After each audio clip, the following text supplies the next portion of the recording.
come once again to discuss things.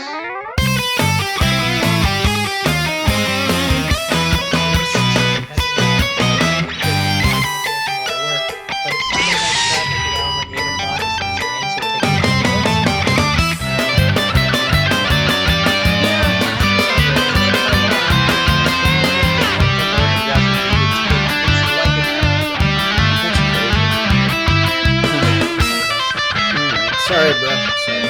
Alright, you ready? Let's go ahead and do this. Hi, everyone. Welcome to another episode of Geeky Gentlemen. I am Sid Part 2, and joining me today is Mr. I'm sorry, what? Steve Baxey. No, you're not. I'm not? No, you're not. I'm not? You're not. I am. You are. I am. I'm not? Damn it, Steve, you fucked it up. There was a bit there, but we kind of changed our wording halfway there. No, you screwed it up. I was committed to the bit. You screwed it up. As always, things are terrible because of Steve Baxey. It's true. I try my best to ruin them. Yep, pretty much. Steve, we're here today to do another character discussion. What character are we discussing today? We're talking about one of my favorite characters in all of fiction, Bugs Bunny. Yay, Bugs Bunny! I love Bugs Bunny. Bugs Bunny is just one of those, horribly simplistic ideas that yield so much comedy mileage. It's insane. Yeah, I mean, I can't tell you, but I was telling you before we started recording, I was watching some old Bugs Bunny cartoons just before doing this, and it's duck season, it's rabbit season. You know exactly how it's always going to end, but it's always hilarious. No matter what. Every time Daffy gets shot because Bugs convinced him to start saying the other thing, it is always funny. Oh man, I was reading Looney Tunes comics all week. You won't believe how much mileage they get out of that joke. It's so much fun.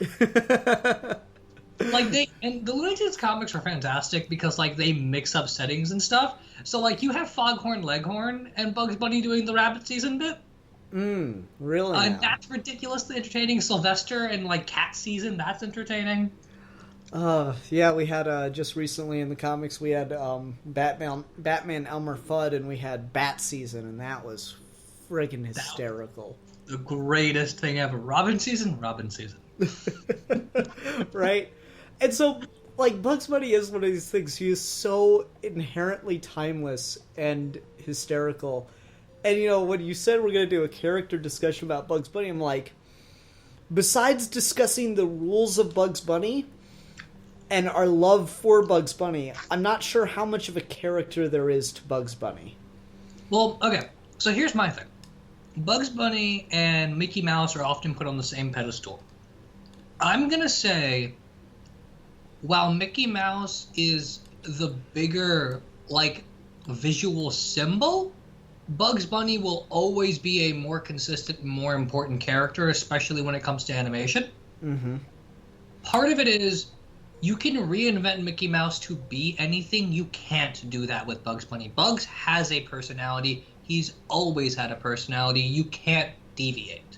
Yeah, that actually is a pretty good point. I remember my niece was watching, there's that new 3D Mickey Mouse Clubhouse or whatever it's called, where it's just It's kind of got that Dora the Explorer feel where they sit there and talk to the camera and the kid responds. Yep. She was over watching that. She was over and she was like, I want to watch Mickey. And so I tried to trick her and put some classic Mickey Mouse cartoons on back when they were actual cartoons. And she's like, not that Mickey. I'm like, you're killing me, Smalls.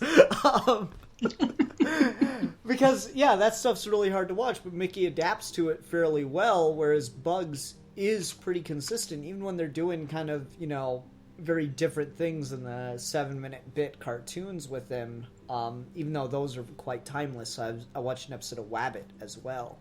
I love that one. Yeah, it was the first episode with Buddha Bugs. That was pretty ridiculous. But, there are things about Bugs that are very timeless. He does have that sense, but he's also so neutral a character in that he never really changes, that you're able to put him into other situations. Well, what's really cool about it is that because his personality is so set, when you put him in a circumstance that doesn't support it, you almost get more interesting stuff. So this is part of why I love the Looney Tunes show as much as I do, because it's Bugs and Daffy in the suburbs, and Bugs' whole thing has always been in animation that he can't be a jerk. He has to retaliate. If he's not retaliating, the cartoon doesn't work. So if he's in a suburb, he can't retaliate against anything. So more often than not, he's kind of creating his own problems, and it's so interesting. Yeah, Looney Tunes show is pretty good. The funny thing about that is it's more Daffy's show than Bugs's, right? Oh, it absolutely is. It is Daffy's show. And so, like, Bugs is kind of creating these circumstances, or he's just having to deal with Daffy's Daffiness.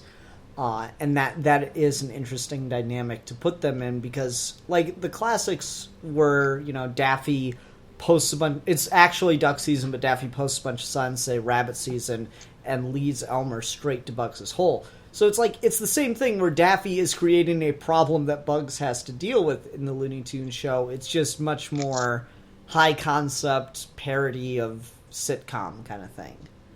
Well, and because Bugs can never have an arc, and Daffy kind of does throughout that show.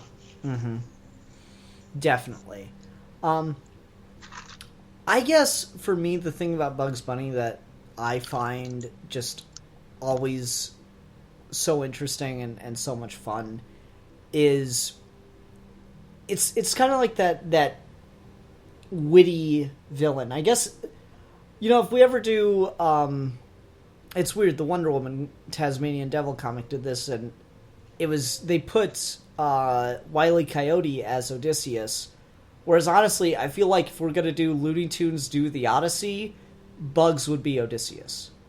Because he is that, like, guy who survives on his wits. I always really liked that character, just that character trope.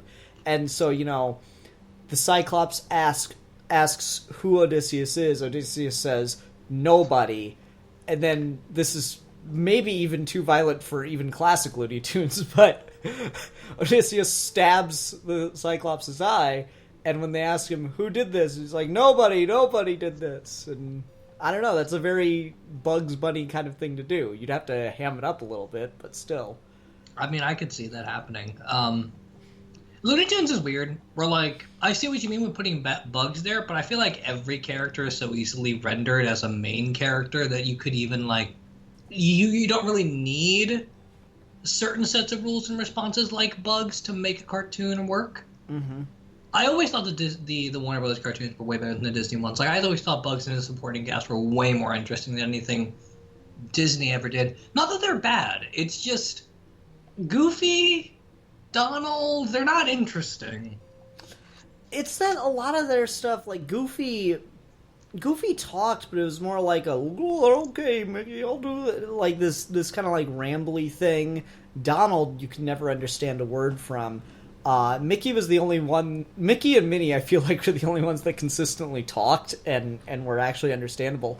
And so a lot of the comedy in the Disney cartoons that were on the same level, trying to do the same thing as the Warner Brothers cartoons, was just in the physical slapstick. And that's certainly there in Looney Tunes. It's just a lot more of it is dialogue driven. Yeah, I mean, this is why I think DuckTales is held in such a high regard, because it's basically take the Disney characters, put some Laurel and Hardy in there, maybe some Three Stooges, and you get a much better dynamic than you do with just their stock design characters. Yeah. I don't want to listen to, like, Warner Brothers versus Disney, but, like, I always feel like Warner Brothers cartoons had a more consistent personality to them than Disney's ever did. Yeah, and that's why I feel like they haven't changed for better or worse.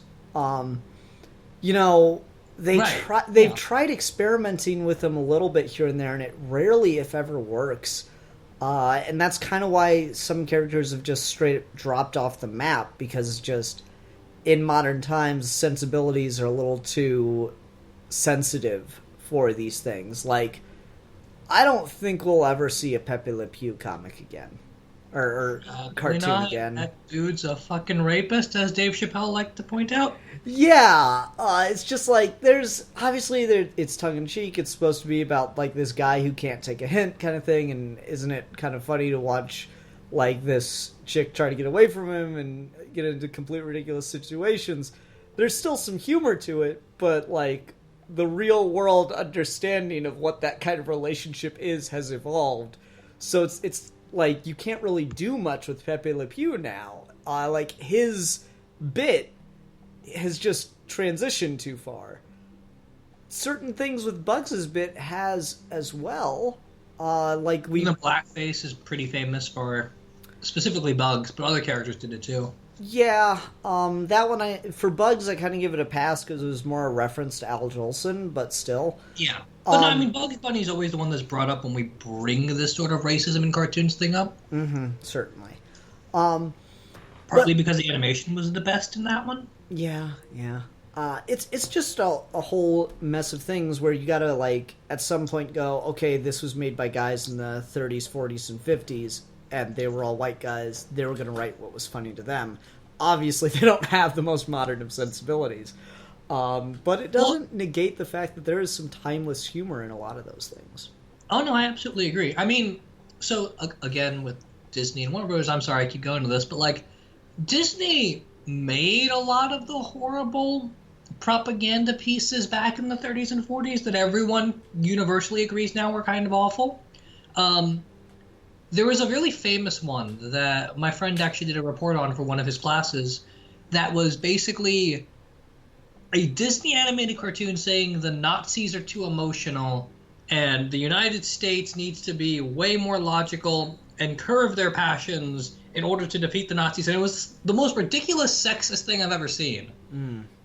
But when Daffy Duck did his World War II cartoons, they still kind of work. Mm-hmm. Like, there's nothing about them that is offensive in that way. Yeah, and, like, you know, Bugs wanted you to buy war bonds and all that stuff, and it's just, like, it doesn't quite hold up, but there is still the context of time that is important to realize at a certain point. It doesn't make it 100% forgivable. I feel like people try to make this argument. It's like, oh, it was a different time. Yeah, that doesn't make it okay. It just, there is a context for why it is not as... why it's wrong now in a way it wasn't then.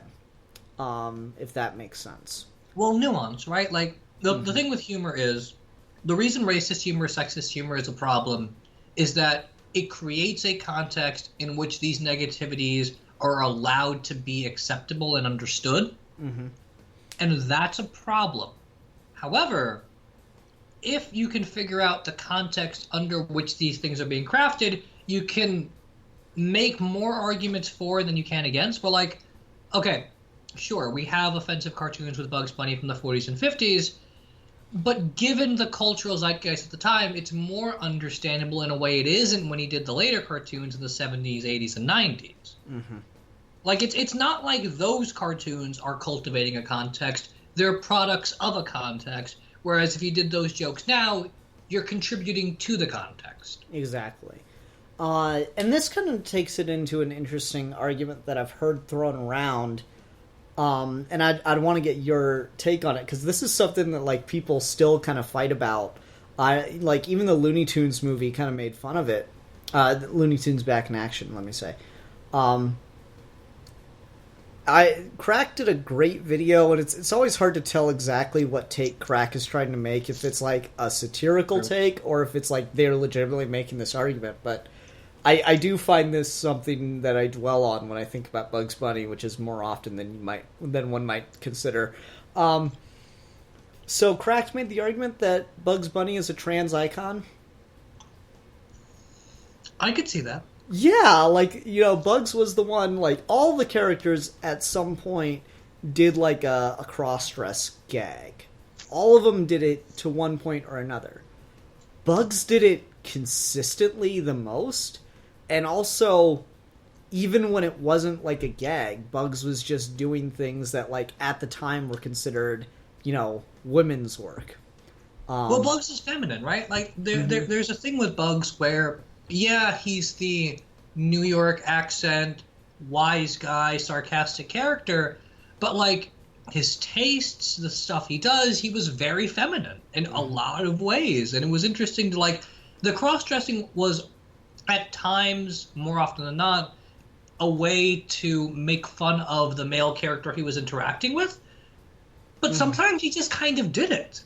Yeah, like you'd see clips of Bugs with his ears tied up vacuuming around his hole, and he'd be like singing like a really high pitched song, and apparently just for Bugs' own benefit, which is, I don't know, I find that really interesting that they might have inadvertently like thought it was just something kind of silly, but also kind of perfectly made exactly how some people feel. Like, they just feel good. I remember I worked with a trans girl at the station, and she said, like, you know, a lot of women go home and, like, just want to, like, lay on the couch, take off their bra, kind of unwind from the day, but I like having a bra on. I like doing, like, those girly things, so I actively don't do that.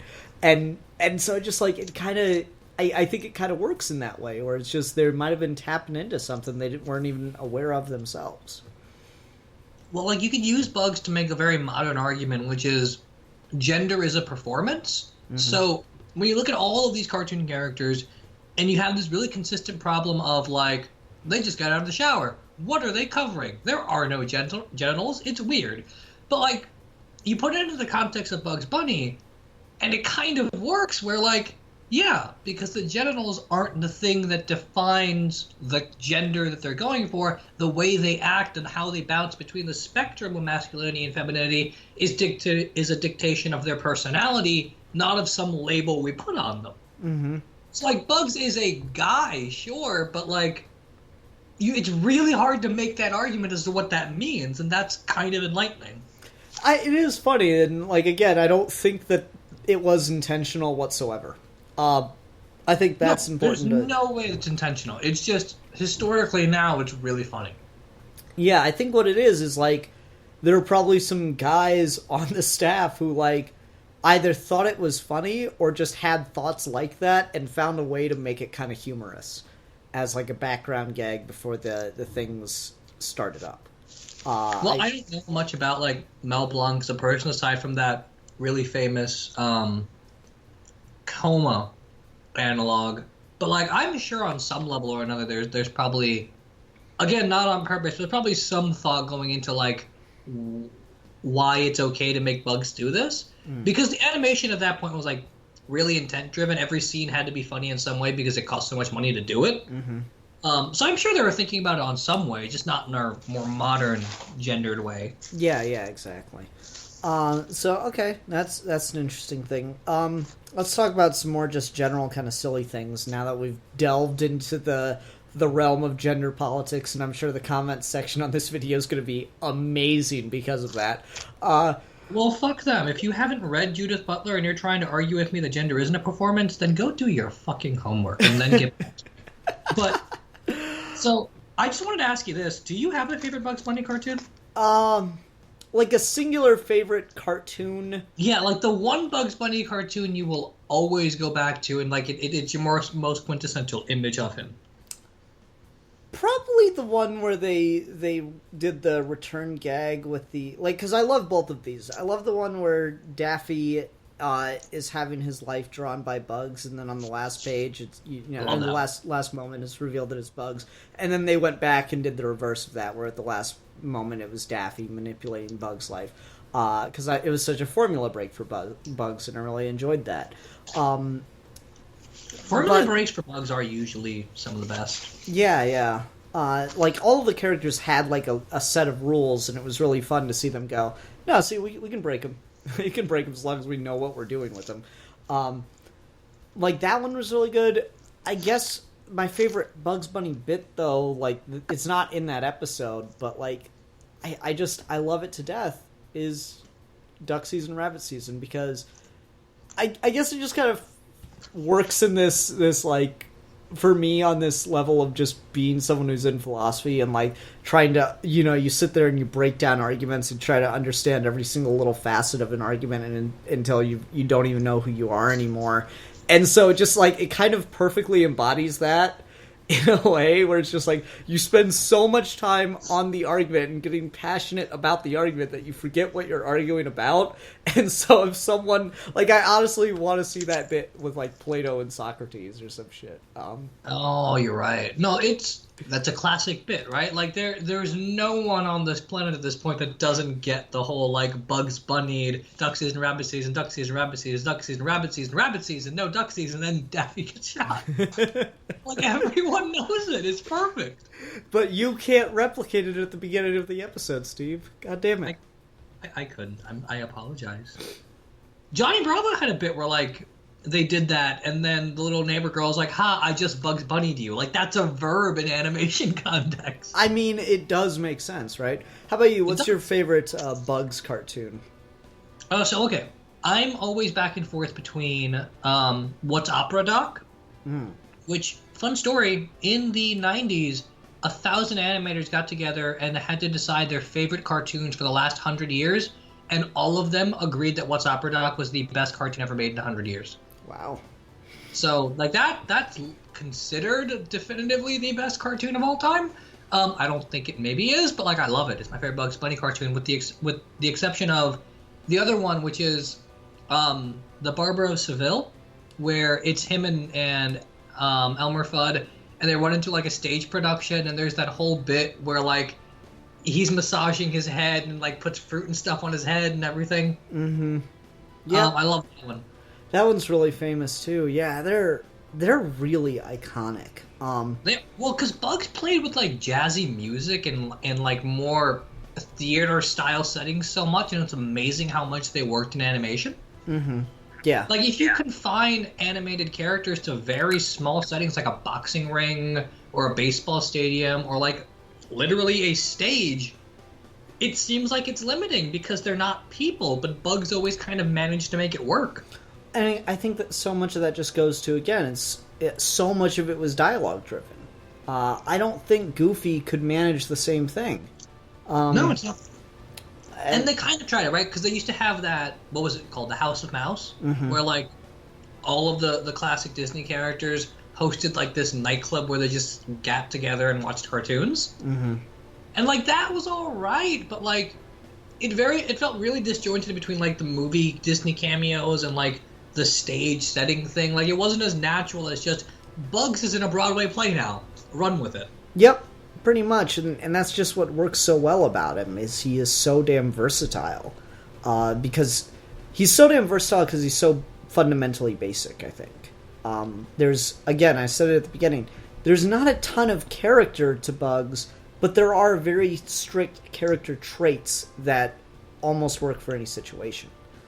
And that's absolutely really, really enjoyable about him. Like, I watched one with Taz. I think it might have been the first Taz one, because Taz was talking a lot more than he does otherwise. But like a deer, like the whole jungle or the whole forest evacuates because of the Tasmanian devil, and Bugs is the only one that doesn't. And he keeps tricking Taz, yada yada yada. And then like a baby doe comes up to Bugs and it's like, "Hey, what's going on?" And he's like, "What are you doing? Get out of here! Don't you know about the Tasmanian devil?" Da, da, da. And so he's trying to protect the thing. There's something like somewhat heroic about Bugs. He is this champion kind of character, and that just kind of works. So you can put him into these situations where it's like someone's being a jerk, and Bugs Bunny's gonna come up to defend you. Well, like the baby penguin, right? The baby penguin is like this. Like the baby wolf one is like this. The whole like Wabbit show that started on Boomerang like a year ago is like this, where he's protecting like his squirrel sidekick. Yeah, Bugs has a weird thing where like not only can he not be antagonized, because if you do, he fights back. He doesn't like other people being antagonized, and that's a lot of fun.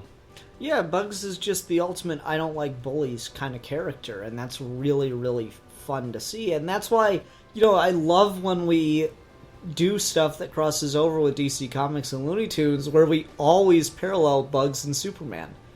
That is so perfect.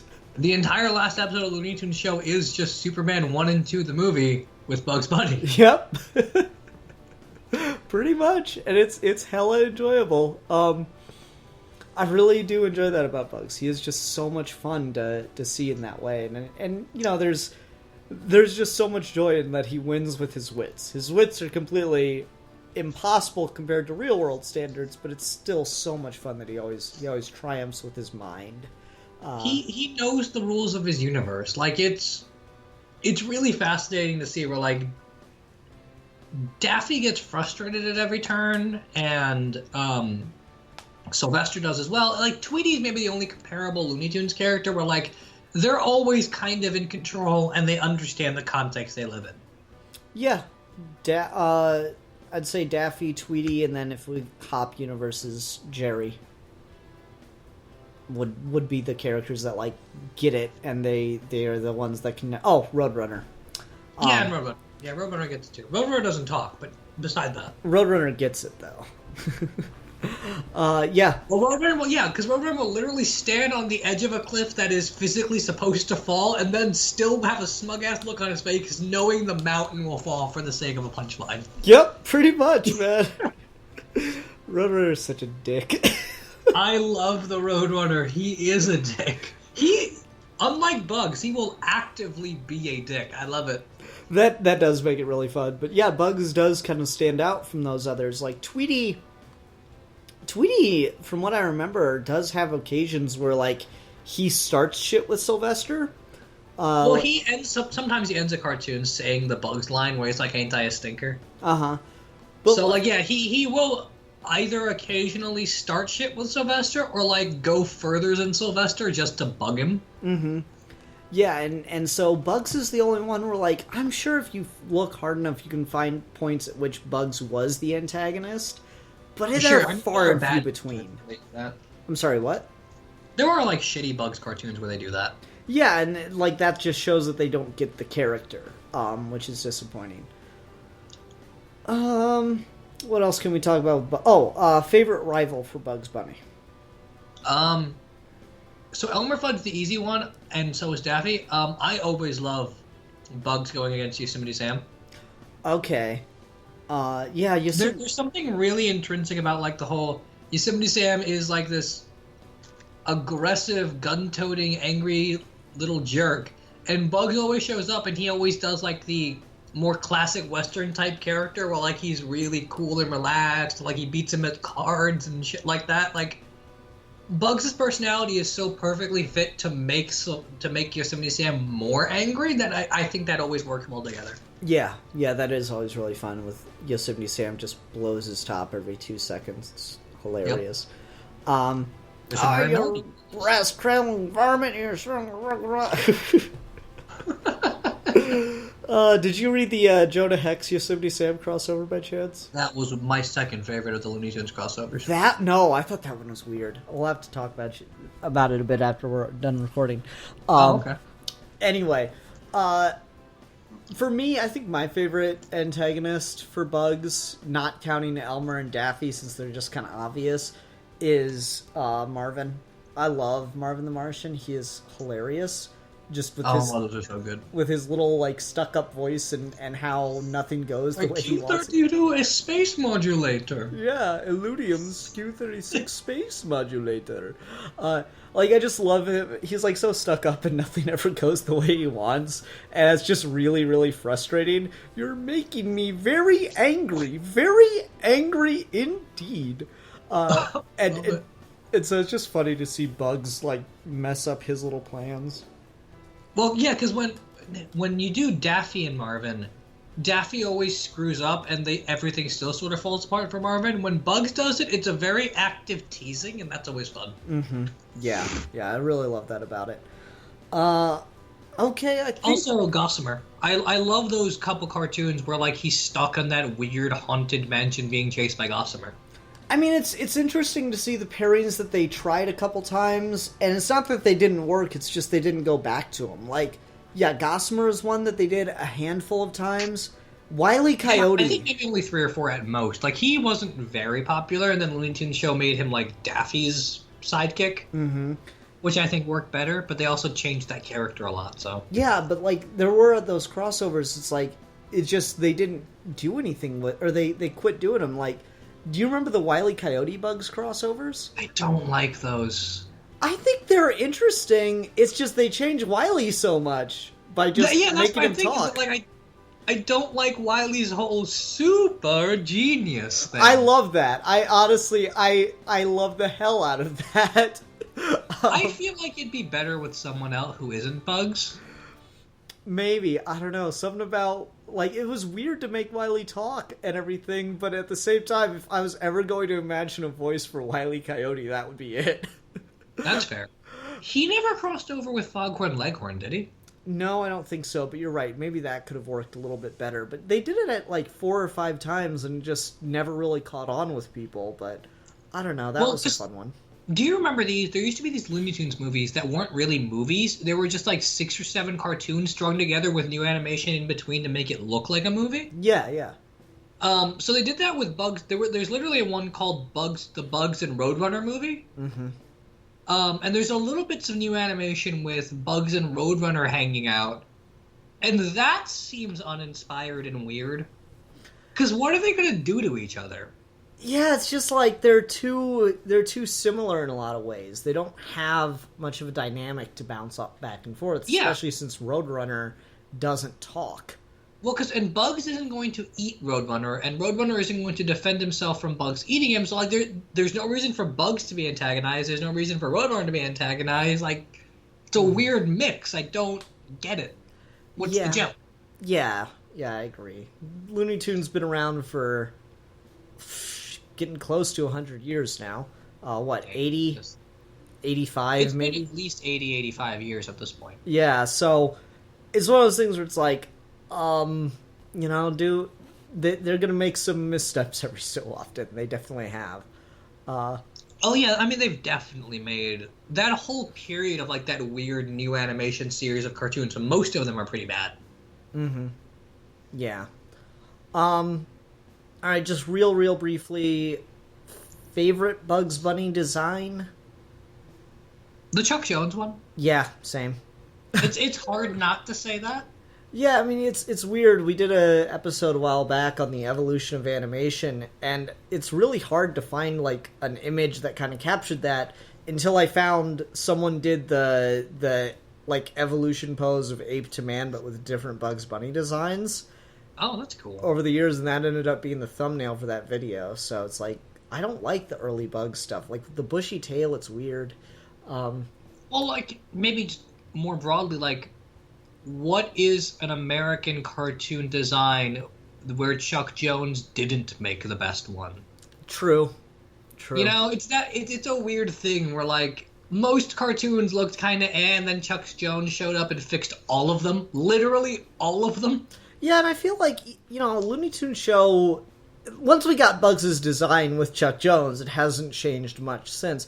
Looney Tunes show and a lot of the more modern stuff have, like, made it a little more simplistic than I'd like, and that's just modern animation. More stuff, yeah. Yeah, it's just, I don't know, that bothers me a bit. It's just modern day animation. We stopped caring about character design as much, it seems. And that's why I miss the coloring. I miss, like, the sort of, like, more understated, muted colors of Bugs Bunny cartoons. I don't like them being hyper bright. Yeah, I agree. Okay, Steve. Oh, whoa, echoing a bit. What are your recommendations of things to watch and or read with Bugs Bunny? So, Chuck Jones era Bugs Bunny cartoons necessarily go through and read. People don't talk about these. There's a handful of collections out there of Looney Tunes comics. They're not, like, in any chronological order because who the fuck cares? You can, and a lot of them don't even have, like, writer credits. It's really bizarre. Wow. Yeah, so, like, if you can go on Amazon and find, like, a cheap collection of Looney Tunes comics, go out and read those. The one thing DC has consistently published ever since they got the license for it, and has always been good, is the Looney Tunes comics. Nice. And Looney Tunes Show. Looney Tunes Show is my favorite Looney Tunes thing. Really? Wow. Okay. I love the Looney Tunes Show. I think it's brilliant. The Merry Melodies are really hit and miss. I don't love the Roadrunner Wily skits for the most part, but everything else is my favorite Looney Tunes thing. Rebel Without a Glove, that whole Bugs cartoon where he doesn't have an identity because he doesn't have his gloves anymore. It's amazing. I love it. Okay. For me, yeah, I say just watch a lot of the classic Warner Brothers cartoons. The early stuff doesn't quite work as well for me. They're still getting their footing. I prefer more the 40s to 50s era. And then some of the later 60s, 70s stuff is better. Early Daffy is pretty good. Early Daffy's good, but consistent. I'm talking about for Bugs. So I recommend stuff between the 40s and 50s. I think that's his golden age, and then 50s or 60s and 70s had some good stuff here and there. I mean, Tiny Toons. He's good in Tiny Toons every now and then when he shows up. Yeah, I'd also say the Looney Tunes movie, I think, is pretty good. Has some pretty good Bugs and Daffy stuff in it. Back in action, right? Yeah, Looney Tunes back. I keep saying Looney Tunes movie because that's just what I think. Yeah, because I keep thinking Space Jam when you say that. Space Jam Bugs is good in Space Jam for what it's worth. Yeah, but Space Jam's also a really good movie if you're nostalgic as fuck. Sure, Steve. Let's go with that. It's not. Don't watch it. If you watched it as a kid and liked it, never watch it again. Yeah. Okay, I think that's going to do it. Who are we going to talk about next time? What character looking around my room? You finished Jeff Johns' Green Lantern run? Yes, no, maybe so? Yeah, that was about a year ago at this point. Okay, so you got through the Red Lantern stuff? Yeah. Alright, let's talk about Atrocitus. Ooh, fun. Yeah. Alright, everyone, thanks very much for watching. Until next time, I'm the Philosopher. And I am the Exile. And we are your geeky gentlemen. And we will be discussing things.